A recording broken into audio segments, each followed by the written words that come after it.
to you. Every truth we face it clear. Yo, welcome back to the Growth Unscripted podcast. Today I'm actually here with somebody very phenomenal today.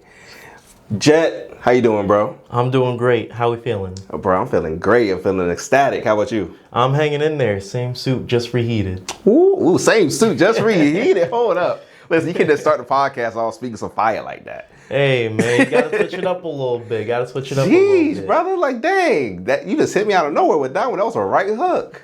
Jeez, how you feeling?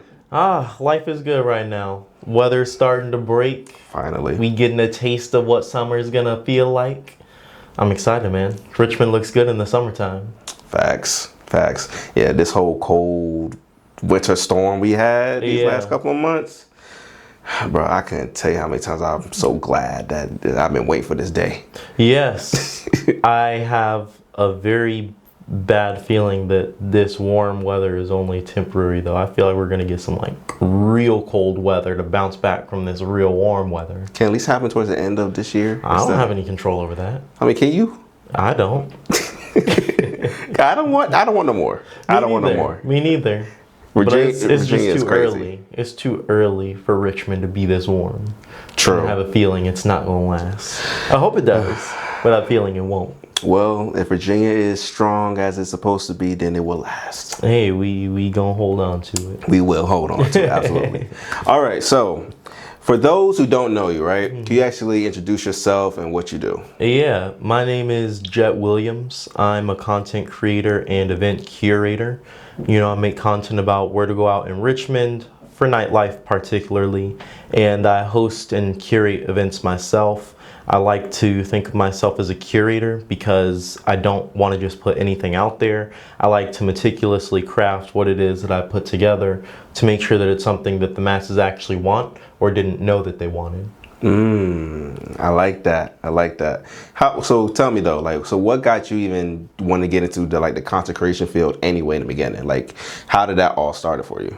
Well, I was just always a person that loved to go out. So I grew up around people that were involved in nightlife. Like my uncle and my dad were, heavily involved with After 6. That was a nightclub that shut down in 2002, 2003 because of the flood. And After 6 was like a really popular club here in Richmond. So if you weren't in Richmond at that time, definitely ask your parents about it. They probably went to After 6. My mom probably would know more than anybody. Probably. So I grew up hearing about the stories of them running After 6 and being in nightlife. My dad was working in security, so I heard a lot of the fun stories that he had growing up. So that was just always in the back of my mind.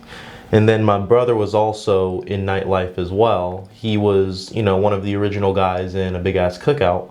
So I had started going to those when I was 14, when they used to be in the backyard. I was just always there. So I've been around a lot of the people that I'm around in Richmond way back like 10 years ago, and they didn't even realize it because obviously I was a lot smaller, a little less hairy at that point in my life. But watching him be involved in the scene and see the changes that he was able to make, plus, my mom and my sister always loved hosting events, so all of that just came together.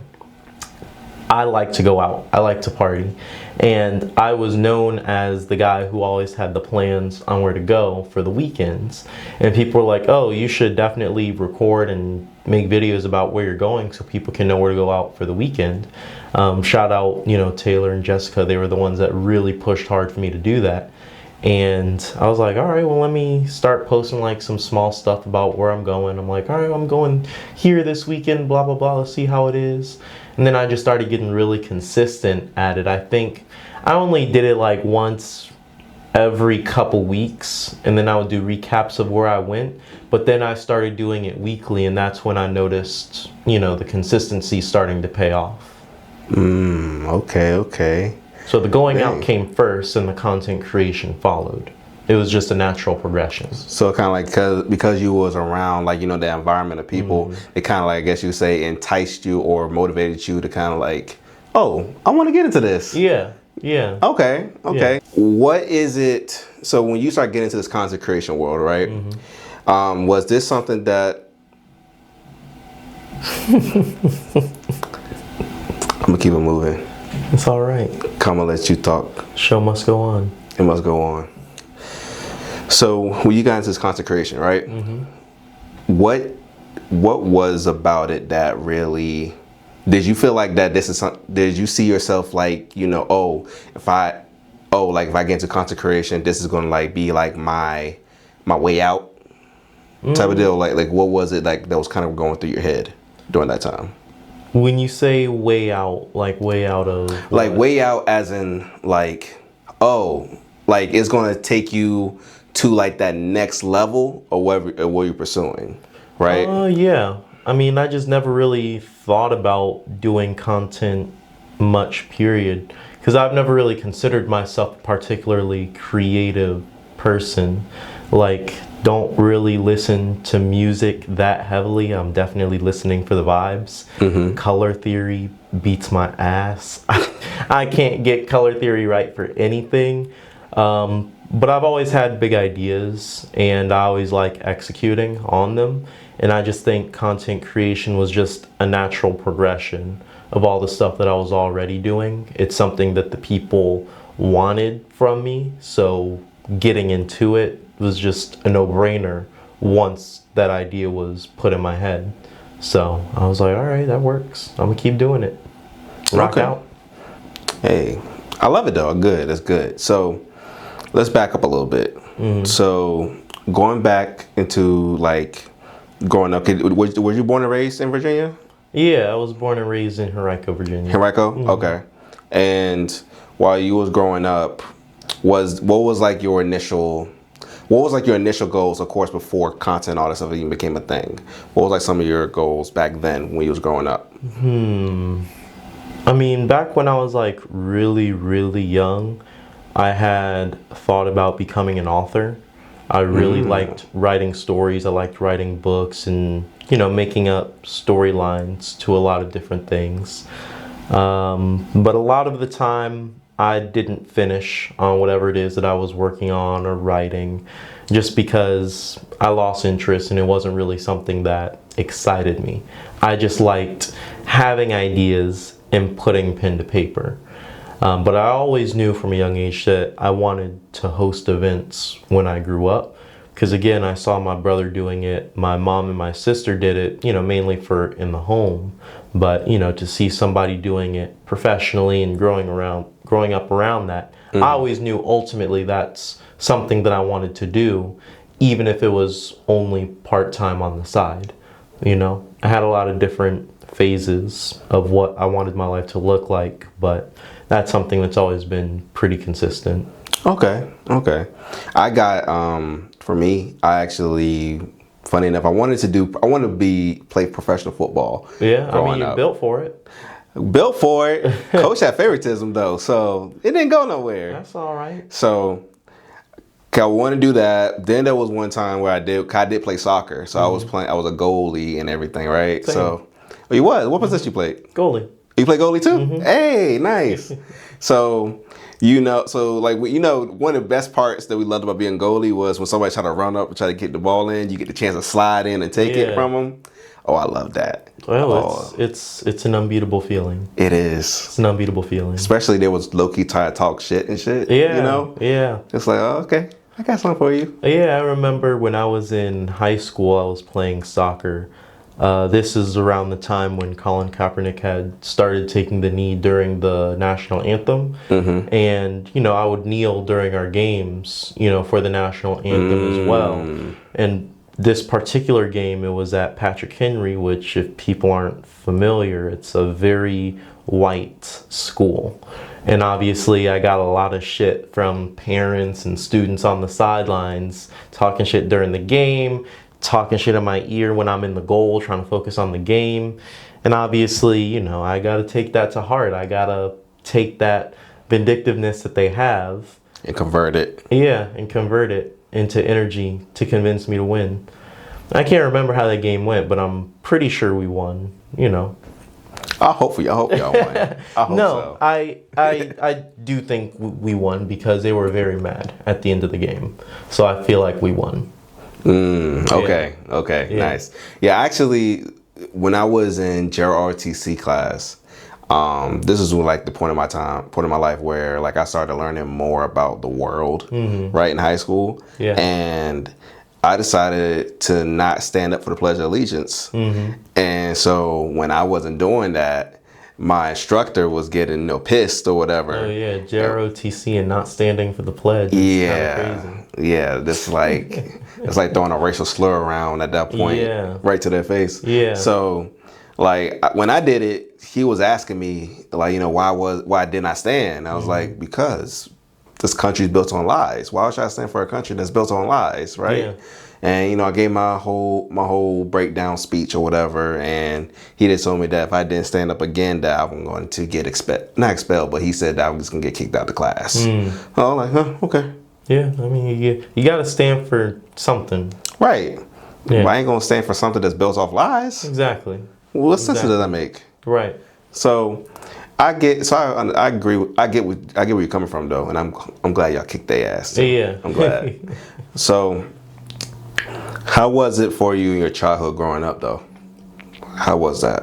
I was very fortunate. I had an amazing childhood. I grew up with both of my parents. They divorced when I was pretty young, but both of them were very active, very present in my life. So, a large reason of why I have the character and morals that I do is because of what they've instilled in me. Lived primarily with my mom growing up, but as I aged into adulthood, I started living with my dad more just because it makes more sense to live with him as an adult man than with my mom, because it just lines up a lot better than with her. But I had a great childhood. I can't really say I had to want for anything. Obviously, there are things that I wanted and didn't always get, but I didn't have to worry about where my next meal was coming from. I never had to worry about like not being able to achieve something because of my socioeconomic status. It was, I had a very easy life. I was obviously taught the importance of hard work and having work ethic, but I never really had to learn things the hard way because I had people around me that were willing to teach me and make it easier for me to get to where I wanted to be. So you had pretty much a really nice, safe, and secure village. Yes. People you can talk to, confide to if need be. Yep. I love that. Not everybody gets that. They don't. Unfortunately. And I'm very lucky. Even though they divorced, they still had an amicable relationship where they might not have liked each other much all the time, but they still came together as a team when it came to me and my siblings. So I'm always appreciative of that. That's good. I love that. That's good. I'm happy for you. I appreciate it. Thank you. What was it? So tell me, what was it that you really, when you started, like you said, you had a good childhood and everything and whatnot. Did you go to college? I did. What college did you go to? Longwood University. Longwood? Hey, Yeah. shout out. Class of 24. Shout out. I didn't want to go to Longwood. I actually wanted to go to Full Sail University. Where is that? That's in Winter Park, Florida. Okay. Yeah, so their school was set up to where so if I wanted learn about videography or cinema, film or something like that, their school is set up to where you kind of dive right into it more so you get more hands-on experience. Is it like an art school? Some like art school, yeah, because they even had it to where they have events like hiring events type of thing to where you can showcase your work, and they have big companies come to the college like Sony, Microsoft, Google, stuff like that. And I wanted to go but couldn't physically go. I could take the online, so I did do online for about 3 months. Okay. And then I got bored. It was just too. Yeah, because it's we not only, I wouldn't have a problem, of course, every school had to have a curriculum, and of course, there's certain things I have to learn or whatever, but I wouldn't have no problem with it if I was physically there. Yeah. Because at least I would know, okay, one, I'm not at home, I'm there. So I'm in a different environment. On top of that, I get to meet new people and converse with them. And also I get a chance to actually, you know, be hands-on when we do start getting into those other things, right? But doing it from online, yeah. Well, you're preaching to the choir here as someone who graduated in the class of 2020. I know all about, you know, virtual classes and asynchronous learning.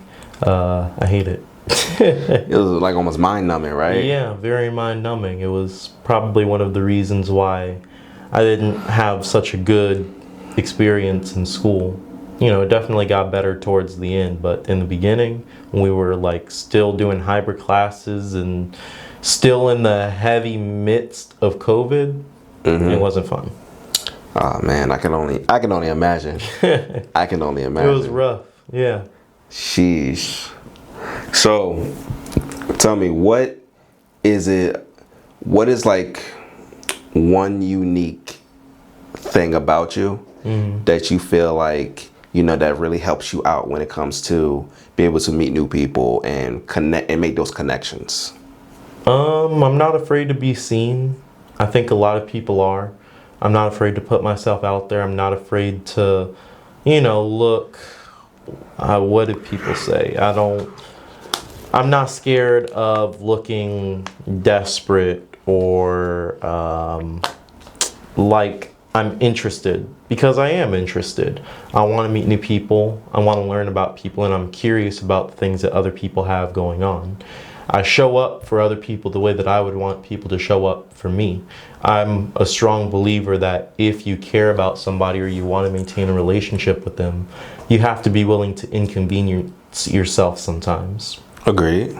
And I really noticed that a lot of people aren't used to people showing up for them the way that I show up for other people.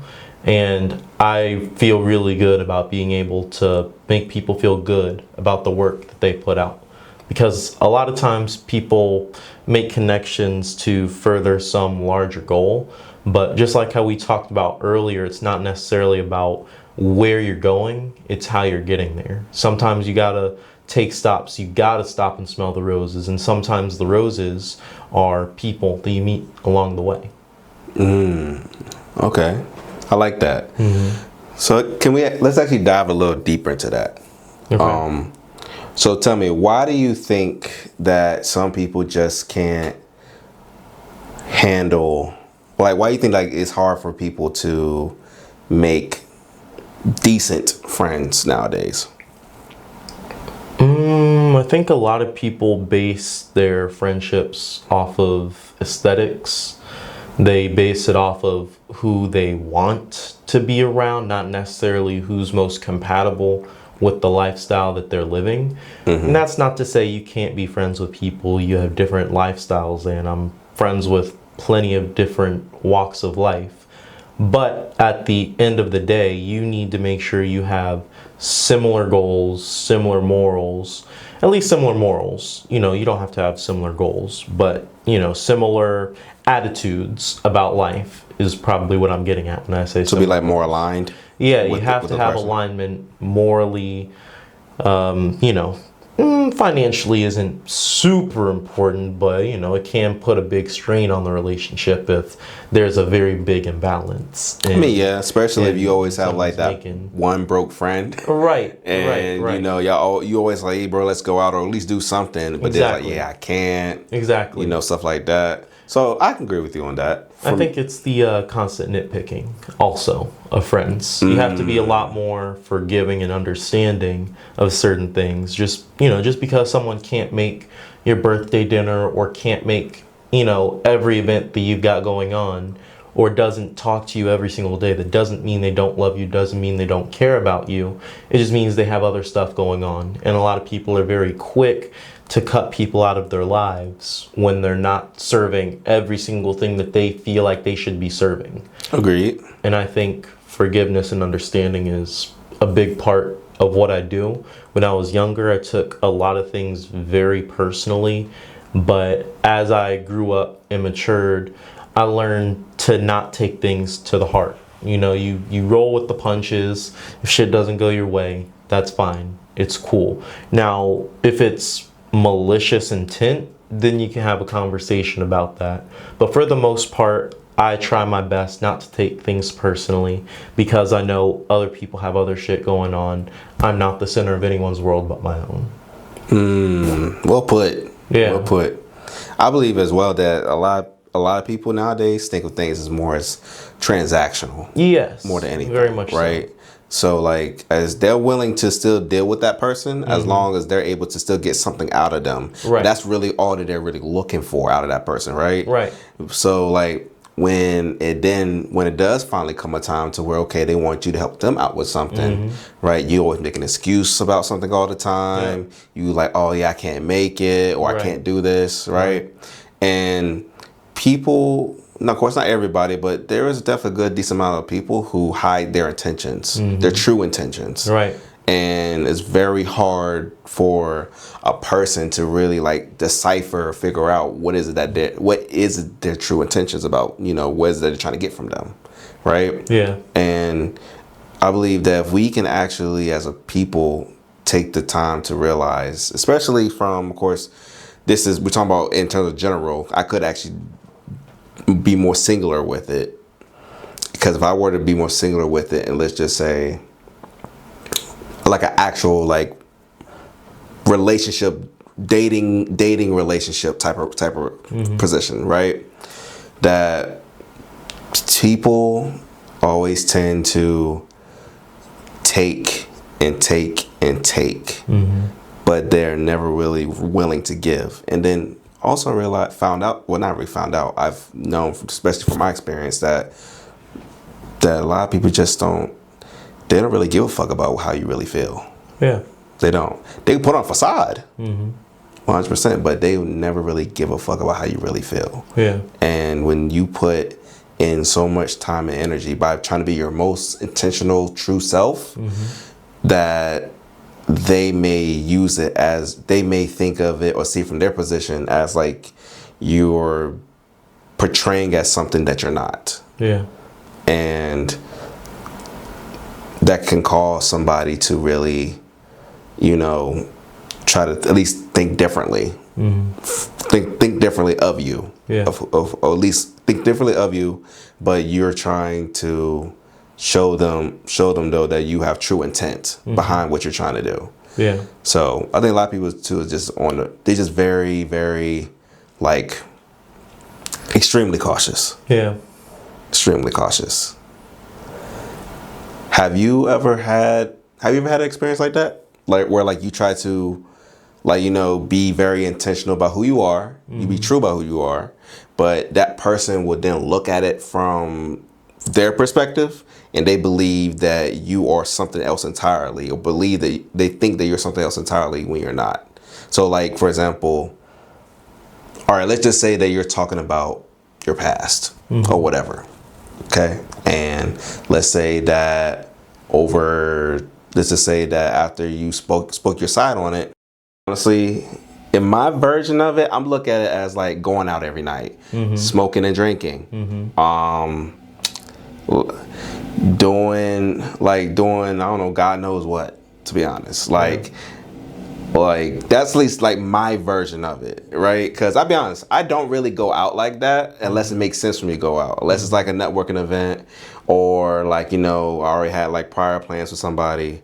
But I would say that I wouldn't mind doing an Afrobeats party. I wouldn't mind doing something like that. Yeah. Because at least I have heard plenty of times, especially while I was in Atlanta, and when they have Afrobeats parties, people are literally just there to dance. Oh, literally. Just to dance. I went to one last night. The vibes were immaculate. All right, you want to let me know where some Afrobeats parties are then. Because I like Afrobeats. I love Afrobeats. Because I even heard that, like, you know, if a person's all posted up on the wall and stuff, they actually looked at it like it's weird. Yeah. Because why are you posted up on the wall? You are a weirdo. Get on the floor and dance. You know what I'm saying? Right. That's something I got to be a lot better about too. it's also just Richmond doesn't have a whole lot of those types of Afrobeats parties. If there are, they're on a much smaller scale than like other events that might occur.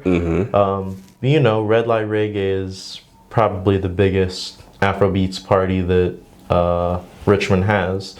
Shout out, Thank You Come Again, and Marcus Gold. You know, that's who does it and puts it on. So that's a great event, and you're definitely going to be dancing if you go there. 100%. And they how many times throughout the year they have it? It's the first weekend of every month. The first weekend of every month.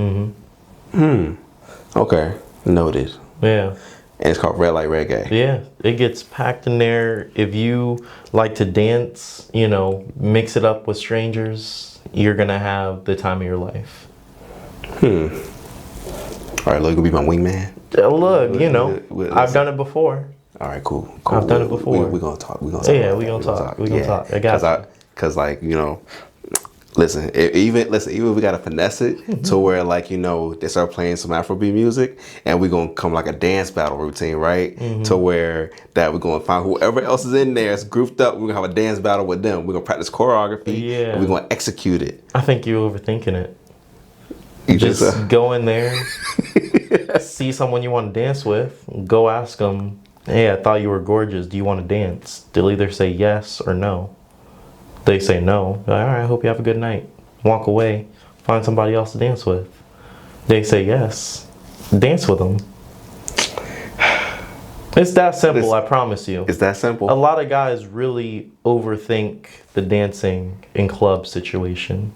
Literally, all I do is I ask, hey, do you want to dance? There's different variations of that, but I just ask. First, you know, you want to build comfort. You want to make sure they know that you care about their boundaries and if they actually want to or not. Of course. I'm not really the type to just walk up on somebody and then start dancing. Yeah. Unless we have an already built rapport. I mean, yeah, of course. That's acceptable. But just someone that I'm seeing out, I'm always going to ask. The first couple times I'm always going to ask until that rapport is built out. But for the most part, it's real simple. The more simple it is, the more likely it's going to work.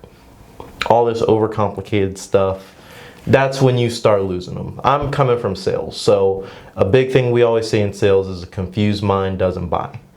You know? Right. The more complicated you make something, the more likely they are to say no. So keep it stupid simple. Okay. Noted. I got you. Cause like I know how to talk. Yeah. That part's no problem. Yeah. I would say though, that's probably another thing too why I never really go out to places because it's so loud. So it's like I can't really even have a conversation in that type of way if I wanted to. True. So it's like, okay, then how would I like, you know, if I did see somebody that I liked, right? How would I really approach it in a way? Well, I mean, like, you know, yelling in their ear all night. I mean, you just get close, you know, you ask them, you lean in, you're like, hey, you know, what's your name? You look nice tonight. I was wondering if you wanted to dance. And then you dance. You don't really need to do much talking at that point. Okay. If you guys have good chemistry, get the number, Instagram, whatever. And then you go from there. Yeah. Schedule a date or a time to meet up. Then you can talk. The club isn't for talking. Yeah. Yeah. It's to see if you guys have chemistry. You know, I never once even thought about it that way. So you actually provided some insight. People, he has now provided a playbook. Okay? A playbook. Just so y'all know. Taught me something new. I'll be honest. Because I don't really get that much. I mean, that's one of the more popular series I do when I make content is like club and dating etiquette for men. You know, a lot of the women I run across are like, yo, that video you posted is real. You know, if people started doing that, I wouldn't even mind dancing with men again. I hate that they just force themselves. They try to do all this extra stuff. Just be respectful and treat me like a person. That's all I ask. Respectfully. It's real straightforward. It's real straightforward, you know? Especially in the club, I always say an easy way to go to dance with women is remember the 3 C's. That's connect. What type of connection did you have? Did you make eye contact? Did you talk earlier in the night? Did you have something where she was aware of your presence before you walked up on her? Second is comfort. That's where you ask, hey, is it cool if I dance with you? Make sure she knows it's okay if she says no. Know what I'm saying? Yeah, of course. You want to make sure they feel comfortable. Do not corner them. You know? Oh yeah, I know that. Do not. A lot of people don't though. Yeah, some men really don't know how to take a no for an answer. Exactly. You got to make them feel comfortable enough to dance with you first, and to want to dance with you. So you've already got to be dancing. You've already got to have the energy that you want to have with somebody else. Because if they see you just standing in the corner, looking crazy as hell, not dancing, just staring, just scoping out the room. Yeah, they know you're sharking, as people call it. They know you're sharking, yeah. Sharking. That's a new one for me. And I never heard that before. Nobody wants to feel like they're being hunted, you know? So you've already got to be on the floor dancing. They know of you already because they see you already have energy. And then the third is consent. That's asking. Like, hey, can I dance with you? Okay. So, are you gonna have an ebook or anything like this coming out soon? No ebook, just content. Just content? Free, for the free ski. Okay, free ski. For the free ski. He's charging, he ain't charging right now. So get in while it's hot. Yeah, before it's too late. All right. And then next thing you know, you have to pay him like 5 bands just to even find out how to talk to a woman in the club. Oh, that's crazy. That's crazy. Bro, there's people who spent money for less. I understand. I'm just saying, like, but if you see a value. The way I look at it, though, is I want to revive faith in nightlife. That's one of my mission statements. Revive faith in nightlife. And if we want to do that, we can't gatekeep the information that's going to make that happen. Agreed. And the main thing that's going to make that happen is making sure the women feel comfortable again. Because one of my favorite things to do is dance with a beautiful woman. And the more safe they feel, the more beautiful women I can dance with. You know what I'm saying? Respectfully, yep. Plus, I'm a curator myself. I host events myself. I think if you are in that space, the type of people that you have at your events are your responsibility. So you have to set the precedent on what type of behavior is acceptable at the events that you're curating. So by making these videos, it's telling people what I will and will not accept at my events. If you're coming in doing some bullshit, you're getting the boot. If you're doing weird shit, being predatory to the girls, you gotta go. I'm not tolerating that. Zero tolerance. Zero tolerance. And I think a lot of people in nightlife, we can be honest about it, nightlife is, it's ripe for predators. It's rife with people who have genuine issues that they need to overcome, that they're overcompensating for by exerting control over other people. I don't feel the need to do that. You know I can attract people based off of who I am, not because of what I can get them. People naturally want to be around me. I don't have to bribe them to be around me. I don't have to give them X, Y, and Z to be around me. I'm naturally magnetic. Other people in nightlife don't have it like that. They're making up for something that they lack. They don't have self-confidence. They don't love themselves. They lie profusely. Exactly. And they're trying to hide a pattern of behavior that everyone can see, whether they want to admit it or not. Wow. You know, this is like the first time I ever like think deeply on nightlife like that, on like that type of perspective. And I'm pretty sure you definitely have some stories of things you probably have seen or even had to deal with and stuff like that. So tell me, what is one of your main goals in terms of your field of what you're doing now? What's like one of your main goals you want to see happen? Well, I want to see a shift in culture. I want people to start treating others with more respect. I want people to be able to have a good time when they go out. I want you to have an experience that's worth the money that you're going to be spending. And I think that's a huge issue. A lot of people that go into nightlife, they do it because it's a way to make money. It's a way to make big money. Like I said, I don't care about sections. I don't care about bottles. That's where most of the money from Nightlife is coming from. I don't care to do that. I want to provide experiences that people are willing to pay for. And that goes back to, people naturally wanting to be around me. Same thing goes for my events. Yes, people appreciate it when you give them free tickets or free drinks. Everyone appreciates that, right? Right. But that's not going to fix the issue of not enjoying the experience while you're there. It makes it less likely that you're going to complain. Now, I'm not at a point right now where I can just freely give hella free tickets, hella free drinks. I've got to build up my brand. I've got to make sure I have enough money to pay the people that I need to pay. Agreed, of course. But at the end of the day, my goal is to provide experiences that people feel good about spending their money on. Because then I know they're actually enjoying the experience and not going just because, oh, well, I know he's going to give me free tickets. Oh, I'm going because he's going to get me drinks. Do you actually enjoy the experience? Do you want to be and not just there just for right? Okay. Do you want to be here? Yes, awesome. We can move forward. No, maybe I'm not the person for you. Maybe I'm not the curator for you. And that's all right. You can't be for everyone. Are you thinking about, you ever thought about, or I guess probably in the works of getting like sponsors to kind of help sponsor the events and stuff to make it a little easier? Okay. I've already got a couple sponsors for a couple of the events that I've done thus far. And it's not necessarily, someone paying the DJs for me or anything like that. Ultimately, that's something I would be very excited and open to doing. I feel like I've got a lot more to earn. I've got to earn my stripes a little bit more before sponsors are going to be ready to take on something like that. I have to prove myself a little bit more. Right? But as far as sponsors go, I do raffles at some of my events. I have a lot of businesses that donated to those raffles to make it possible to do them. The last event that I had, shout out Body of a Goddess. They donated body oils and body butters. Shout out Up and Smoke Hookah. They donated a brand new hookah set that I could give away.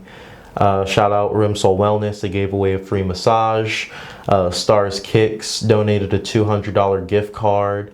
And there's a ton of other businesses that donated a lot. Drink Crave, donated, cans of their alcohol for me to give to my influencers that showed up and made videos for me. And this next event I'm very excited about some of the sponsors I have coming up, but we're still in works for that one, so I can't reveal who those are yet. Understood. But I have sponsors on a smaller scale, and ultimately I would like to work up to having sponsors on a larger scale. I have a lot of work to do in order to be ready to receive those larger sponsors. Okay then. Got you. You got some big stuff coming then, right? Yeah, we got some stuff coming up the pipeline. I can't wait.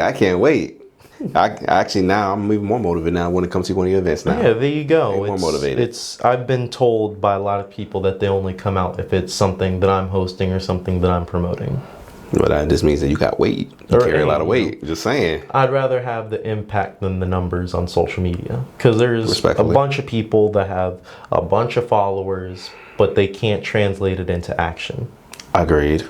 And I'm always I'm big on more impact than anything. Right. Because I said plenty of times, it don't matter how many followers you really got on Instagram, TikTok, or whatever the case may be. If you don't really have people who are literally that you are actually providing positive action to, don't mean nothing. It doesn't mean anything. Not at all. So look, what is it? How can everybody get in contact with you? Where they can find you at? They can find me at The Chosen Jett on Instagram, also on TikTok, and then they can find my event page at the Jet Setter Experience. We're undergoing a rebrand right now, but until then, at the Jet Setter Experience. Jet Setter Experience. All right. Well, look, is there any events you got coming up? Yeah, 100%. We've got What a Time to Be Alive. That's the Drake and Future event that I'm doing a collab with Jay Slim on. No Standing Around. Shout out Jay Slim. Shout out. Richmond's very own rock star. I believe that'll be passed by the time this video comes out though, right? Cause you said what day is gonna be? That'll be March 13th. March 13th? Yeah, it'll be after. Okay, Yeah, cool. so it's be after. Well, I'm co-hosting a networking brunch, the Brunch on Broad with Maya the Beauty. We love Maya. That's going to be a great time with royalty. I'm blanking on the name, but the In the Mix podcast guys. In the Mix? Okay. Yeah. Okay. So the In the Mix podcast, they're hosting the Brunch on Broad, and I think it's Royalty ENT, now that I'm thinking about it. But shout out them, the Brunch on Broad with me and Maya the Beauty. That's going to be March 22nd, if I believe. And then I'm also hosting my second Women of the Culture event on March 28th.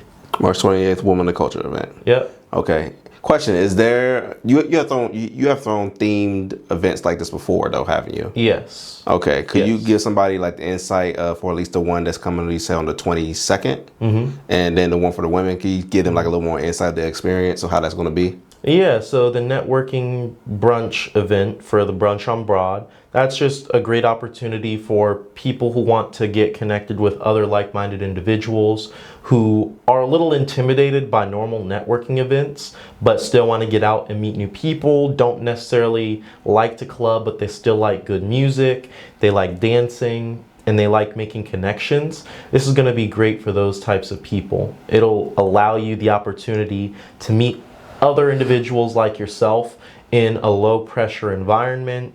It's not super transactional like other networking events are, and it's an opportunity to get connected with some of Richmond's favorite creatives, like myself and Maya the Beauty. But also a lot of other great creatives are going to be pulling through. Nice. It's gonna be lit. It's gonna be lit. And then for the Women of the Culture event, that's an event that I started to appreciate everything that women do for nightlife, because I'm often told by my homegirls that they feel underserved and underrepresented in the nightlife scene. They feel like they're not being catered to anymore, and this goes back to having to bribe people to come out to your events. Fortunately, Richmond has a lot of really awesome promoters, a lot of really great organizers, I think, that do a really good job at doing stuff for the women. But at the end of the day, a lot of times they're still catering to the sensibilities of men. They're not playing the music that women want to hear, and they're not doing things that women are willing to spend their money on. You know, I've been told a million times women don't spend money in nightlife, and I was like, that's not true. They spend money on the things that they find value in. We're just not providing anything that they see value in buying that they can get a man to buy for them if they're going to go out. You know, so I'm hosting this event as a way to show them that they are appreciated, and to show other organizers that we just have to step our game up and do more for them to make them want to spend their money. Because obviously the more money that they make, the more that we can invest into making a memorable experience for everybody. So for this event, it's all female DJ lineups. That's one of the biggest things that women tell me that they want to see, is they want to know more female DJs. I use this as an opportunity to highlight a lot of the female DJs that I love. It's also, I think it's the first party that I've seen that only plays music from female artists. So that's also something that women tell me they want to see more of, is hear more music by the women. You know, they want to hear more Beyonce, they want to hear more Glorilla, they want to hear more Monaleo. And by focusing only on female artists for the event, it gives you the opportunity to play songs that don't normally get the shine that they deserve. Like, I love Flo Milli, I love listening to Monaleo, I love listening to Maya the Dawn. These are all people that, you know, you're starting to hear a little bit more Monaleo in the functions now, but to hear them featured heavily and not just used as a transition into the next song, I think the women really appreciate. The first one went really well, you know, everyone had a blast, and there's a lot of buzz around the second one, so I think the girls definitely should pull up if they've been looking for more events that cater to them. Okay, well, y'all heard it here. Make sure y'all come out, and make sure y'all go bring your bodies, bring your mind, bring your spirit, and bring that energy. Yep. Because it's going to be a lit one. It's going to be a lit one. It's going to be a lit one. Jett, I appreciate you, bro. I appreciate you.